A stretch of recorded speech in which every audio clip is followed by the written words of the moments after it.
하나님의 말씀의 강론에 들어가기 전에 또 저를 따라해 주셨으면 감사하겠습니다. 성경은 하늘의 책이다. 그래서 성경을 가까이 하면 세상이 멀어지고 성경을 멀리하면 세상에 가까워진다.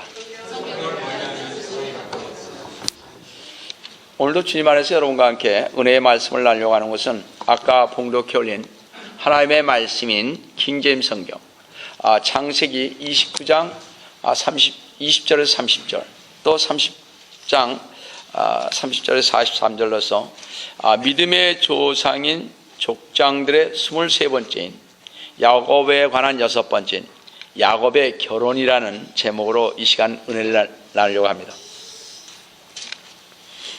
우리가 지난번에 보았듯이 하나님의 목적과 하나님께서 어떤 일을 이루시기 원하는 것을 굳게 믿으면서도 때로 우리가 하나님을 돕지 않는다면 안 된다는 강박관념을 가질 때가 너무나 많습니다. 마치 우리가 개입해서 그 일을 책임지지 않으면 하나님의 일이 실패로 돌아갈 것 같은 착각을 할 때가 있는 것입니다. 우리가 보통 그렇게 많이 합니다. 저도 이 교회 초창기 때 초청을 받았을 때 가려고 마음을 먹었었죠. 이게 교인도 조금인데 되지도 않고 여러 군데서도 연락이 왔고 갔으면 지금쯤 아마 그래도 날리지 않았겠습니까? 막 700, 800명, 800명 이 정도는 갔을 테니까요. 그 당시만 해도 한 400명 됐었습니다. 여기 한 20명 됐었습니다. 근데 그래도 저는 참 다행이에요. 여러 번 몇 번 왔을 때마다 우리 주님이 잡아주셔서 말이죠. 가면 어떻게 돼? 가만 안 두신다니까. 그런 게 문제죠. 우리 선생님도 마찬가지고.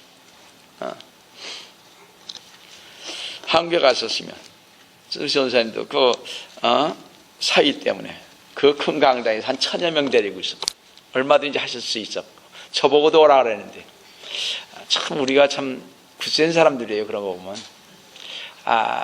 가지 못하게 하면 안 가는 거죠. 근데 하나님이 응답이 안 떨어지는데 어떻게 가느냐 이런 얘기입니다. 우리는요 우리 마음대로 해요. 그러면서 뭐래? 하나님이 뜻이 계셔서. 누가 하나님 뜻이라고 그랬어요? 그렇지 않습니까? 내 멋대로 하는 거죠. 그것을 하나님의 뜻을 돌리면 안 된다는 것입니다. 저희가 이 이삭의 가족들은요 전부 자신들이 하나님을 도와야 된다는 생각을 한 사람들이었습니다. 야곱이 아버지 이삭의 축복을 받은 것은 하나님의 뜻이었습니다. 야곱은 이미 태어나기 전 어머니 리브가의 태 속에서부터 하나님을 축복받을 것을 예정되어 있었습니다. 그런데 이삭은 이 하나님의 계획을 망치려 하고 했습니다. 큰아들 에서에게 축복함으로써 하나님의 선언을 무효화시키려 했던 것입니다. 그러나 리브가는 이 사실을 알고 어떻게 했어요? 야곱을 변장시켜서 별미를 만들어 이삭에게 보내 이삭으로 하여금 축복하도록 일을 꾸몄습니다. 물론 이삭은 그 당시에 에서에게 축복한 줄 알고 있었는데 얼마 후 에서가 어떻게 해요? 음식을 가지고 들어와서 축복을 달라고 했을 때 이삭은 자신이 속은 줄 알았고 동시에 그가 하나님의 계획을 변경시키려 했던 의도가 빗나갔음을 인식을 하고 두려워 떨었던 것입니다. 에서는 이미 이삭이 야곱을 축복한 사실을 알고 통곡하며 남은 축복이라도 하나님께 간구해달라고 했으나 이삭은 그럴 수가 없었다고 했습니다. 그때 에서는 속으로 마음먹기를 이제 아비 이삭이 몹시 늙었으니 곧 죽을 것이고 그때 야곱을 죽여버렸다고 생각했습니다. 그러나 이 소리가 어미 리브가에게 전해져서 리브가는 하란에 있는 그의 오빠에게 야곱을 보내 일단 피신시키자고 해서 야곱은 자신의 고향 땅 브엘세바를 떠나 800km 떨어진 긴 여행을 마치고 하란에 도착했습니다. 이것이 지난주까지 야곱의 대략 스토리입니다. 그런데 오늘 본문 29장을 보면 그는 몇몇 사람들이 양에게 물을 먹이고 있는 한 우물가에 이르게 되었다고 그랬습니다. 그리고 야곱은 그 우물가에 있는 사람들에게 어디서 왔는지를 물었고 그들은 하란에서 왔다고 대답을 했습니다. 참 우연의 일치는 대단하죠. 지금 하란으로 가야 할 텐데 말이죠. 그러니까 야곱이 그의 외삼촌 라반을 알고 있느냐고 그들에게 물었을 때 그들은 라반을 잘 알고 있으며 그는 잘 지내고 있다고 하면서 창세기 29장 6절에 그 딸 라헬이 지금 양을 몰고 오느라고 말해줬습니다. 얼마나 기이한 장면인지 알 수가 없습니다. 베델에서 하나님은 분명히 야곱과 함께 하시겠다고 약속하지 않았습니까? 그렇다면 장차 부인될 라헬과의 만남은 결코 우연이 아닌 것을 우리는 알 수가 있습니다. 그래서 세상에 일어난 일 중에 우연이라는 것은 없다고 자꾸 제가 말씀드립니다. 내가 병이 났고 가정에 문제가 생기고 모든 것들은 우연은 없습니다. 그래서 우리는 엎드려 기도해야 하는 것입니다. 우리는요 하나님의 손 안에 있어요. 여러분 도망갈 수가 없습니다. 가봤자 고기에서 고기.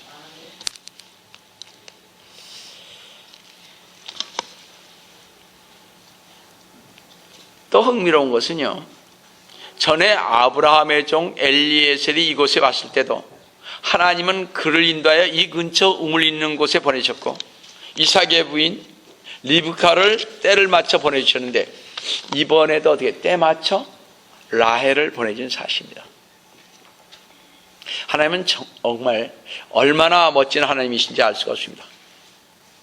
이것은 또한 우리의 그 삶에서 하나님이 어떻게 일하시는지를 보여줍니다. 우리가 어떤 계획을 한 방향으로 세워놓고 그 계획을 그대로 진행시킬지라도 결코 하나님의 시야에서 우리는 벗어날 수 없다는 사실입니다. 아까 말씀드렸다시피 우리는 하나님의 이 소나기 안에 놓여 있다는 사실입니다. 여러분들 이 소나기에 우리가 이렇게 놓여 있단 말이에요. 하나님의 소나기. 떨어질만 하면 들어올리고 힘들어서 죽을만 하면 다시 살리시고 도망가려고 치면 땅 막아서 떨어지게 만들어서 고생 좀 하게 하고 이것이 하나님의 섭리입니다. 그래서 여러분들이 딱 하나님 앞에 잡혀 있으면 그 다음서부터는 아무데도 갈 수가 없는 것입니다. 야곱에게 일어난 이 모든 사건들은 하나님이 미리 하시고 계획하심에 의한 것이었습니다. 따라서 하나님이 우리의 일에 관계하는 한 절대로 우연히 일어나는 아무것도 없다는 사실입니다. 오늘 보면 창세기 29장 20절에서 30절을 보시면 야곱이 심은 대로 어떻게 거두었는지를 알 수가 있습니다. 첫 번째로 야곱의 결혼과 에서를 존중하지 않는 결과 형 에서를 존중하지 않았습니다. 즉 먼저 태어난 장자를 존경하지 않은 결과가 자신에게 미친 사건을 한번 봐야 될 것입니다. 다시 말씀드려서 이 말은 하나님이 야곱의 지난 과거의 속임수에 대하여 어떤 방법으로 그에게 고난을 허락하신지를 말해주는 것입니다. 하나님이 이렇게 하심으로써 육신을 쫓아 행하는 일에는 아무런 선한 열매를 거둘 수 없다는 진리를 야곱에게 가르치고 있는 것입니다. 야곱은 지난 한 달간 미모를 갖춘 라헬을 마음에 두고 있었을 뿐만 아니라 아마 우물가에서 처음 본 순간부터 그녀에게 마음을 빼앗겼을 것입니다. 그래서 야곱은 라반의 딸 라헬을 아내로 얻기 목적으로 라반을 위해 7년 동안 일을 해야 하는 계약을 맺었던 것입니다. 그리고 7년 동안 라반에게 열심히 봉사했습니다. 외삼촌에게. 우리 다 같이 29장 20절을 보겠습니다. 야곱이 라헬을 위하여, 라헬을 위했습니다. 레아가 아닙니다. 7년간 봉사했으나 야곱이 그녀를 사랑하였으므로 그 기간들이 그에게는 불과 며칠 같더라. 저는 여기에 나오는 장면이 얼마나 아름다운지 알 수가 없습니다. 사랑 때문에 7년을 며칠같이 여겼다니 얼마나 아름다운지 알 수가 없습니다. 우리는 여기서 사랑을 위한 노동을 고통스럽게 여겨지지 않았으며, 또 사랑은 지루하고 고생스러운 일을 짧고 손쉽게 해준다는 사실입니다. 만약 우리가 하늘의 축복의 진가를 깨닫는다면 현재의 괴로움은 그 축복에 비해 아무것도 아니게 될 것입니다. 조금 뭐가 이상하면 그냥 짜증내는 것은 하나님의 그것을 이해하지 못하는 것입니다. 좀 폭넓게 이제 크리스천답게 좀 용서하고 이해하고 이렇게 다 보듬어주고 가야 할 그런 때가 아닌가 생각이 됩니다. 맨날 똑같으면 어떻게 되겠어요, 이 성품들이. 근데요, 이 축복은 우리가 언제 알 수 있습니까? 여러분이나 저나 지금 이 세상에 살 때는 그저 피상적으로만 느낍니다, 자꾸. 그러나 죽어 하나님 나라에 들어가든지 아니면 지옥에 들어가게 보면 확실히 알 수가 있습니다. 내가 주님을 그렇게 잘 믿었었구나. 그래서 뭐라 해요? 그때 좀 더 잘할걸. 그죠? 아마 그때 가면 참 후회들을 많이 할 것 같아요. 어떤 사람은 막 면류관을 쓰고 다니는데 자기는 한 것이 없어가지고 개똥 머리털만 쓰고 모자만 쓰고 다니면 어떻게 되겠습니까? 그렇죠? 그때는 후회해도 한이 없을 것입니다. 이미 때는 늦었다, 이런 얘기. 그래도 천국에라도 하나님 나라에라도 갔으니까 다행이죠. 뭐 안 그래요? 하나님을 사랑하고 주님의 강림을 기다리는 성도들에게는 수고하고 고생하는 긴 인생의 생애가 불과 며칠로밖에 느껴지지 않을 것입니다. 여러분 성령 충만 받아보세요. 그거 있잖아요. 모든 게 다 멋있게 보여요. 아무것도 이렇게 여러분들 한번 이 골든게이트 파크 한번 가보세요. 얼마나 아름다워요. 사철 꽃이 피지 않습니까? 거의. 얼마나 아름다운 곳이. 그런 옆에 사는데도 정서로 메말라 있다면 좀 생각해 봐야죠. 요즘 젊은이들은 정서가 메말랐더라고요. 감탄사가 없어요, 겨우. 우리같이 나이 든 사람도 감탄사가 있는데 말이죠. 그렇지 않습니까? 여하튼 야곱이 7년이 다 지나갔을 때 외삼촌은 라반에게 가서 라헬을 아내로 달라고 그랬습니다. 그런데 라반은 비열하게도 어떻게 했어요? 야곱을 속였고 라헬 대신에 레아를 야곱에게 보냈던 것입니다. 결혼이 끝난 후 그 다음날 아침이 되어서야 야곱은 신부가 라헬이 아닌 레아라는 사실을 알고 즉시 라반에게 물었습니다. 아마 그때 혼인잔치를 하니까 술도 먹고 뭐 좀 그랬었겠죠. 그러니까 분간을 못했을 수도 있을 거라고 생각을 듭니다. 창세기 29장 25절 보시겠습니다. 아침이 되었는데 보라, 레아더라. 야곱이 라반에게 말하기를 외삼촌이 어찌하여 내게 이같이 행하셨나이까? 내가 라헬을 위하여 외삼촌께 봉사하지 않았나이까? 근데 어찌하여 외삼촌이 나를 속였나이까? 아니에요. 우리는 여기서 야곱 자신의 지난 과거의 행위의 결과를 볼 수가 있습니다.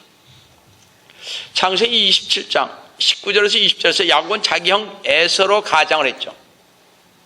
또 자기가 나가서 사냥을 해왔는데 하나님께서 도와주어서 빨리 잡았다고 자신의 축복을 위해서 이삭 아버지를 속인 것을 보았습니다. 그런데 지금은 어떻습니까? 자기의 장인이 자기를 속였습니다. 하나님은 참 공의로우신 하나님이십니다. 비록 올바른 사람일지라도 만약 그릇된 길을 걸으면 때때로 이 땅 위에서도 보응을 받는 것을 볼 수가 있습니다. 약간 하나님으로부터 이렇게 고난을 받는다, 이런 얘기입니다. 창세기 29장 26절에서 27절을 보시겠습니다. 라반이 말하기를 그 딸보다 작은 딸을 먼저 주는 것은 우리 지방에서 하지 않으니라. 참 멋있는 말이에요, 그죠? 이제 보세요. 그녀의 이래를 채워라. 우리가 이쪽도 너에게 주리니 네가 그녀를 위해서도 내가 7년을 봉사하리라 하더라. 자, 그래서 야곱은 레아와의 결혼 의식을 7일 채우고 나서야 라헬을 그의 아내로 맞이할 수가 있었습니다. 그 당시 관습은 일단 결혼하면 일주일은 그 결혼한 부인과 보내야 하기 때문에 일주일 후에 라헬을 그 아내로 맞아들였고 또 그 라헬을 맞아들인 결과로 7년을 외삼촌 라반에게 봉사해야만 했습니다. 우리는 여기서 하나님의 역사하심을 볼 수 있는데 야곱은 어떻게 장자를 즉 형 에서를 존중하지 않았던 사람입니다. 그러나 지금 라반의 속임수에 넘어간 야곱은 먼저 난 자의 권리를 존중해야 한다는 사실에 굴복하지 않을 수 없게 되었습니다. 즉 그는 먼저 난 레아와 결혼하여야만 자신이 사랑하는 라헬을 아내로 맞이할 수가 있다는 사실을 배우게 되었습니다. 이처럼 야곱은 어렵고 힘든 방법으로 또한 이 교훈을 배우게 되었다는 것입니다. 14년의 고생을 통해서 말입니다. 형한테 좀 잘하지 그때, 그렇죠? 팥죽 먹으러 왔을 때 그냥 주지 뭐 장자권을 달라 그래요. 다 나중에 자기 것이 될 텐데. 그렇지 않습니까? 순리가 있잖아요. 우리가 무슨 일을 하는데 순리를 역행하면 아니 되는 것입니다. 그래서 바로 그렇기 때문에 그 순리를 역행했기 때문에 어떻게 됐습니까? 형을 무시하게 됐죠. 자연히 무시하니까 그런 식으로 저 팥죽으로 팔아먹었죠. 샀죠. 그렇지 않습니까? 여기서 야곱은요 하나님의 때를 기다리는 일에 관하여 교훈을 배웠던 것입니다. 야곱은 하나님께서 창세기 25장 23절에 형이 아우를 섬기라고 약속하신 것을 하나님이 성취하시기까지 기다리지 못했던 것입니다. 야곱이 하나님의 때에 하나님이 그 약속을 성취하기까지 기다리는 것을 거절하였기 때문에 레아와 라헬의 일을 통하여 기다리는 일의 중요성을 그에게 가르쳐 주셨던 것입니다. 우리 성도들은 하나님의 말씀을 볼 때 그래서 잘 알아야 하는 것입니다. 여기서 신앙을 우리가 어떻게 가져야 할지를 알아야 하는 것입니다. 그는 처음 라헬을 위하여 7년을 기다려야만 했습니다. 그동안 그는 기다림에 관한 교훈을 많이 배우게 됐으며 14년 동안을 기다린 끝에 자신은 하나님의 기다리라는 방법을 그리고 하나님의 때를 시작을 했습니다. 바로 하나님은 야곱을 너무나 잘 아셨기에 그 때를 기다리는 방법을 가르치기 위해 라반을 사용하였던 것입니다. 두 번째로 왜 하필이면 많은 사람 중에 라반을 택하여 야곱을 교육시켜야 하셨는가 하는 것입니다. 단적으로 말해서 야곱은 14년 동안 재산 하나 없고 애들만 어떻게 해서 11명이었습니다. 재산 하나도 없었습니다. 삼촌 라반은 야곱을 떠나 보낼 때 빈손으로 보내고자 하였던 것을 볼 수 있습니다. 이렇게 야박한 사람이 누구예요? 외삼촌 라반이었습니다. 다 같이 창세기 30장 30절을 보시겠습니다. 내가 오기 전에는 외삼촌이 가진 것이 적었는데 지금은 증가하여 때를 이루었나니 내가 온 이후로 주께서 외삼촌에게 복 주셨나이다. 그런데 이제 나는 언제 내 집을 말해? 집 하나 없이 14년 동안 봉사했어요. 한번 생각을 해보세요. 지금 애들은 잔뜩 나고 부인 둘에 시녀 둘에 11 이게 말이 되느냐고요. 야곱을 다루시는 하나님의 방법은 야곱보다 더 까다롭고 더 냉혹하고 더 욕심 많고 더 간교한 사람에게 야곱을 맡겨 놨다는 사실입니다. 누구에게? 외삼촌 라반이 그랬다는 사람입니다. 이렇게 하심으로써 하나님은 다른 사람을 통하여 자신에게 있는 증오스러운 단점들을 야곱이 발견하고 깨닫도록 하신 것입니다. 하나님은 지금도 이런 방법으로 우리를 다루십니다. 때때로 하나님은 우리를 어떤 특정한 곳에 두심으로써 우리가 하나님의 뜻에 적합하지 않는 곳에 머물고 있다는 것을 깨닫게 하십니다. 만약 우리의 그 살아가는 생활 방법을 우리가 선택할 수 있다면 우리는 즐거운 생활 환경과 마음에 맞는 동역자를 찾아서 우리의 뜻에 따라 어떤 일을 아마 선택하게 할 것입니다. 그러나 하나님은 우리의 일시적인 육체나 정신의 안락함보다는 신령한 자로서의 영적 성장에 더 관심을 가지고 계십니다. 세상적으로 여러분 부활하고 여러분 부르지 않았습니다. 잘되라고 먼저 부르지 않았습니다. 먼저 우리가 해야 할 일이 뭐예요? 하나님의 일이 우선이라는 사실입니다. 그리고 나면 주시겠다는 것입니다. 여러분, 너희는 먼저 그의 의를 구하라 그랬지 않습니까? 그의 의와 그의 뜻을 구하라 그랬지 않습니까? 그리고 나면 나머지 그 모든 것을 너에게 주겠다가 그렇게 말씀하신 것이 성경의 원리인 것입니다. 십계명에서 어떻게 했어요? 먼저 하나님에 관한 4계명이 나오고 우리 인간들을 위한 6계명이 나중에 나오지 않습니까? 이렇게 분리되는 것입니다. 먼저 우리가 해야 할 것이, 여러분 혼동하지 마세요. 내가 잘 되면 하나님 일도 잘할 것이다. 천만의 말씀. 그것은 거꾸로 가는 거고 그 사람은 아직 하나님이 누구인지를 모르는 사람인 것입니다. 하나님이 무엇을 원하는지 먼저 우리가 생각을 해봐야 될 거 아니겠어요?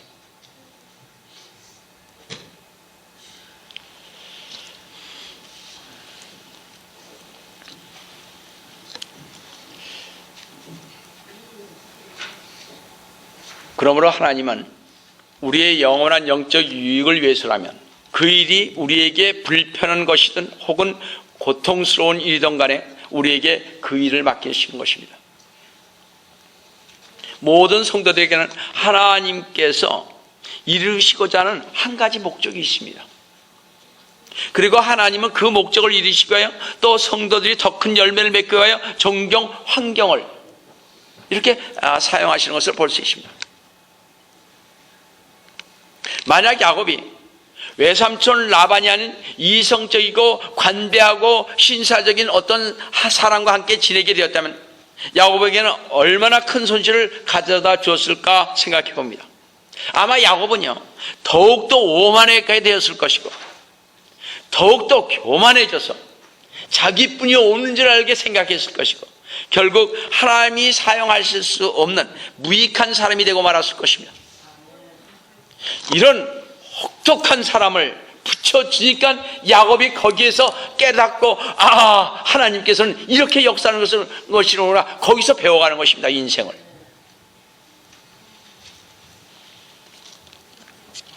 여러분 그런데요 야곱에게는 그래도 하나님의 것을 원하는 내적 갈망이 있었습니다. 그래서 하나님은 야곱의 삶을 그의 옛 성품의 오랜 습성을 깨뜨리고 하나님의 영광을 구하는 삶으로 변화시키기 위하여 인내하시며 야곱과 더불어 일하시는 것입니다.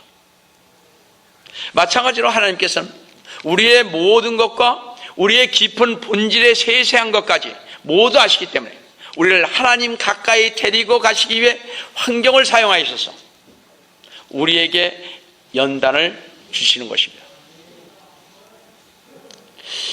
이런 일은 저에게도 자주 일어나지만 특히 주님이 저에게 이 시온 선교 침례의 교회를 보내주셨는데 어떨 때는 실망하고 좌절되지만 또 하나님께서 저에게 많은 영적을 유익을 주신 것이 바로 시온 선교 침례 교회인 것을 제가 알 수가 있습니다. 아마 저도 이 교회가 성도가 많고 쑥쑥 잘 자랐다면 아마 야곱같이 저도 교만하고 거만하고 아마 교계에서 의시되고 이렇게 다녔을 것입니다. 그렇지 않겠습니까? 우리 전도사님도 40일 금식을 평생 5번을 하셨고 21일 9번을 하셨던 사람이 지금 밖에 나가면 대환영을 받을 텐데 의시됐을 것이 조그만 교회 너 떠나지 말라 그러니까 못하고서 꼼짝 못하고 있지 않습니까? 그런 거 아니에요 다? 나갔으면 대단했겠죠. 하나님은 이렇게 하기 때문에 뭐라 해? 제가 점덕구를 엎드렸고 바닷가를 다니면서 밤에 혼자 나와서 기도를 하는 거 아니겠습니까? 왜 금식하면서 매달립니까? 무엇 때문에 매달리고 있습니까? 주님의 뜻을 구하려고 매달리고 있는 거 아니겠어요? 주님께서 원하시는 그 삶을 가고자 해서 주시는 거, 매달리는 거 아니겠습니까? 전들 크고 싶지 않겠어요, 교회가. 전들 맨날 이렇게 있고 싶지는 않지 않나요? 그러나 이게 족하되는데 어떻게 하겠어요? 족하면 거기에 순응하면서 가는 것이 제가 가장 아름답게 가는 길입니다. 왠지 아세요? 괜히 제 잘못해가지고 이제 와서 우리 애들까지 망칠 일은 없잖아요. 그렇지 않습니까? 우리 귀여운 손자들 잘 자라고 있는데, 손주들이. 여러분, 모든 것이 뒤돌아보면요, 다 주님의 은혜입니다. 그렇죠? 뒤돌아보면 참 많은 영의 양식을 여러분들에게도 주셨고요. 주님이 참 많은 것을 주셨어요. 주님의 일을만 곱게 가면 되는데 안 가서들 난리죠. 그건 사람이니까. 성도 여러분, 지금 살아가시는데 환경에 어려움이 있습니까? 지금 살아가시는데 가정에 어려움이 있습니까? 지금 살아가시는데 자녀와의 관계에 어려움이 있습니까? 성도 여러분, 우리는 우리의 모든 일을 하나님께 맡기셔야 하는 방법을 배워야 합니다. 그것이 뭔지 아세요? 기다리세요. 참고 기다리세요. 그냥 요거 하면 이렇게 튀고 이렇게 하면 저렇게 튀고 그러시면 안 되는 거예요. 인내할 줄 아는 인내심이 필요합니다. 저희에게. 모든 것을 하나님께 맡기세요. 맡긴다는 것은 인내하면서 기도하면서 간구하면서 가는 것입니다. 시편 37편 5절에요. 너의 길을 주께 여호와께 맡기고 또 그를 신뢰하라. 그리하면 그가 이루어 주시라고 하십니다. 만약 우리가 하나님에게 우리의 길을 맡기만 한다면 하나님은 반드시 그 일을 이루어 주실 것을 믿고 가시는 우리 성도 여러분 되시기를 주 예수 그리스도의 이름으로 기도드립니다. 마지막 세 번째로 또다시 야곱은 옛 성품이 살아나서 라반을 속이기 위한 계략을 꾸미기 시작하는 것을 봅니다. 참 이상하죠. 사람은 그렇게 고통을 당하고 나서도 또 계략을 꾸밉니다. 이게 사람의 성품이에요. 그렇죠? 참 어쩔 수 없는 것 같습니다.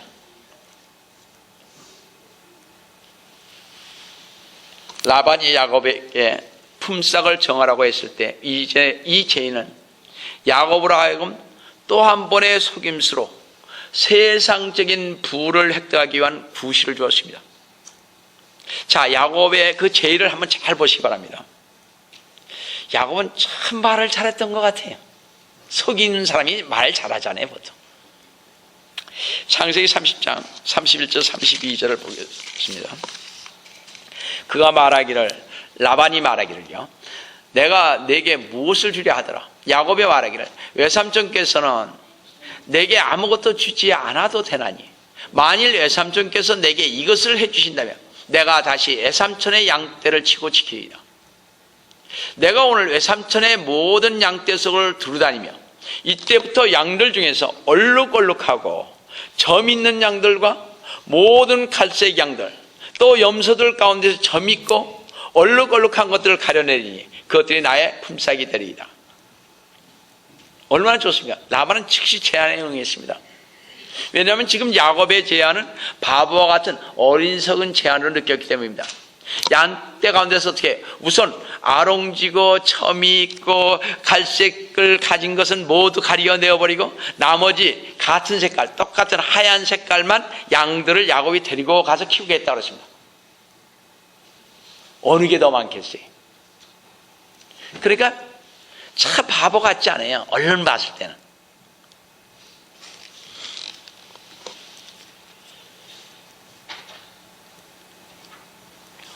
여러분, 얼룩진 것과 교배를 하지 않으면 얼룩진 아롱진 것이 나와야 얼마나 나오겠냐 이렇게 생각을 했을 것입니다.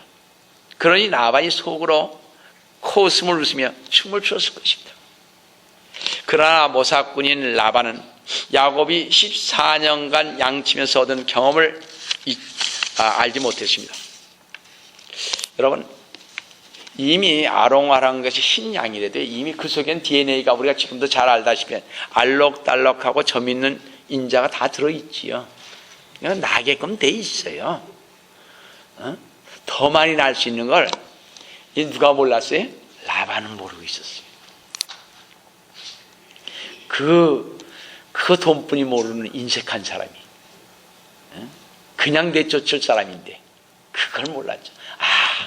이제 또 7년 더 하면 우리는 엄청나게 부자가 되겠구나. 아마 그렇게 생각했을 것입니다. 여하튼 이 두 사람 여러 가지 면에서 매우 비슷한 면모를 가진 사람들이었습니다. 아마 남을 속이는 데는 둘째가라면 서러울 정도의 우위를 다투는 그런 사람들이었습니다.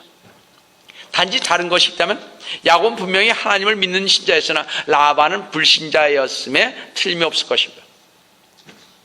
이때 야곱은 자신의 가족을 위해서 그랬는지는 모르겠습니다만 그는 하나님의 영광을 위해서기보다는 어떻게 했어요? 지금 자신의 부를 축적하는데 더욱 큰 관심을 보였습니다. 물론 라반은 말할 것도 없는 욕심쟁이였으니까요. 이 두 사람 다 세상의 부를 증대시키는데 더 큰 관심과 목적을 두었던 것입니다. 물질주의적 가치관이 팽배하고 있는 이 시대에도 신자와 불신자들 사이에 어떤 다른 면모를 발견하기가 어렵다는 것이 공통점이 되어가고 있습니다. 어떤 신문에서 보았는데요, 한국의 부정부패에 연관된 사람의 60%가 크리스찬이라는 소리에 전 놀랐습니다. 아니, 우리 크리스찬이 있잖아요. 캐톨릭까지 합쳐봐야 1200만? 많으면 1500만. 그럼 전체 인구의 3분의 1도 안 되는데 왜 크리스찬이 더 죄가 많냐 이거예요. 60%라고 그러십니다. 어떤 분은 70%까지도 점치더라고요. 그러니까 뭐예요? 요즘 많은 성도들이 너무 물질을 추구하는 나머지 그 사업이 어떤 사업인지도 분간하지 않고 사업을 시작하는 것을 보게 됩니다. 그들은 심지어 이렇게까지 말하는 것을 보입니다. 나의 신앙은 신앙이고 나의 사업가는 별개입니다 라고 이렇게 얘기를 합니다. 그거 하지 말라 그러면 그게 무슨 관계가 있습니까? 제가 분명히 말씀드리고 싶습니다만은 리커스트 하는 건 아닌 것입니다. 그렇죠? 여하튼 성도 여러분, 우리는 무엇이 먼저이고 무엇이 나중인지 분별해야겠습니다. 적어도 성도라면 말입니다. 항상 명심하시기 바랍니다. 항상 하나님의 사업이 본업이고 직업은 부업이라는 사실입니다. 우리는 야곱 같은 삶을 받아서는 지금 곤란합니다. 야곱은 지금 부만 생각했지 하나님의 뜻을 또 잊어버리고 자기의 생각과 계획으로 이렇게 살아보려고 하는 것을 보게 됩니다. 바로 조금 전까지도 하나님의 기다림을 배웠는데 물질을 접하게 되니까요, 다시 자신의 생각대로 하나님께서 주신 교훈을 잊어버리고 세상으로 가고 있을 겁니다. 이것이 우리들의 마음입니다. 만약 야곱이 자신의 계획과 뜻대로 행하지 않고 하나님을 기다렸다면 하나님은 그에게 훨씬 더 많은 축복을 주었을 것입니다.